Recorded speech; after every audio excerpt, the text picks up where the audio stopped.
लाखों परिवारों के घर का चूल्हा जिस उद्योग की बदौलत जलता है वो उद्योग आज बदहाली का शिकार है। जिस बनारस में कभी करघे पर बैठ करके कबीरदास जी झीनी बीनी चदरिया बुना करते थे, उसी बनारस में आज बुनकर भाई ईंट भट्ठों पर काम करने के लिए मजबूर हो गए।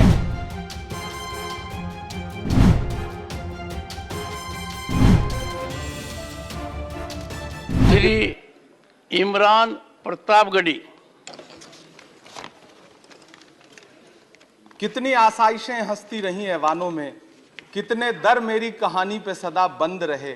मेरे हाथों ने तो पोशाकें बिनी रेशमी, लेकिन मेरे कपड़ों के मुकद्दर में तो पैबंद रहे।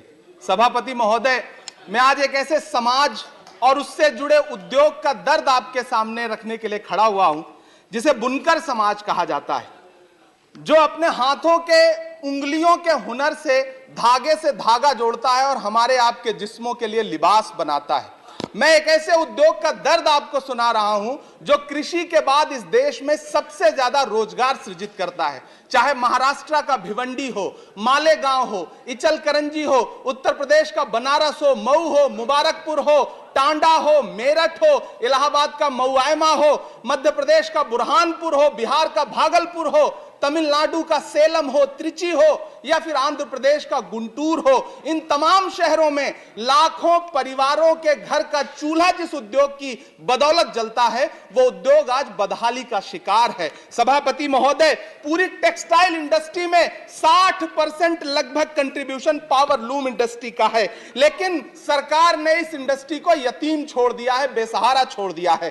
कांग्रेस की सरकार ने इसके सपोर्ट के लिए 30% कैपिटल सब्सिडी दी थी, लेकिन 2014 में जब भाजपा की सरकार आई तो उसे घटाकर 10% कर दिया और इन दिनों पिछले 6 महीने से उसे भी बंद कर रखा है। सभापति महोदय, गब्बर सिंह टैक्स यानी सरकारी भाषा में जीएसटी, धागों पर लगाई गई जीएसटी ने पूरी यॉर्न मार्केट को फ्लैक्चुएट कर रखा है। सभापति महोदय, यॉर्न मार्केट के फ्लैक्चुएशन ने यह दिखा दिया है कि उस पर सरकार का कोई कंट्रोल नहीं है और यह उद्योग उसकी वजह से ज्यादा तबाह हो रहा है। चाइना से नेपाल और बांग्लादेश के रास्ते होने वाली डंपिंग ने इस उद्योग की बर्बादी में और सहायता जताई है। पूरे एशिया में सबसे ज्यादा पावर लूम भिवंडी में हुआ करता है, लेकिन सरकारी उदासीनता के बाद पिछले दिनों 2 लाख से ज्यादा पावर लूम मशीनें कबाड़ में बिक गई। सभापति महोदय, जिस बनारस में कभी करघे पर बैठ करके कबीरदास जी झीनी बीनी चदरिया बुना करते थे, उसी बनारस में आज बुनकर भाई ईंट भट्ठों पर काम करने के लिए मजबूर हो गए।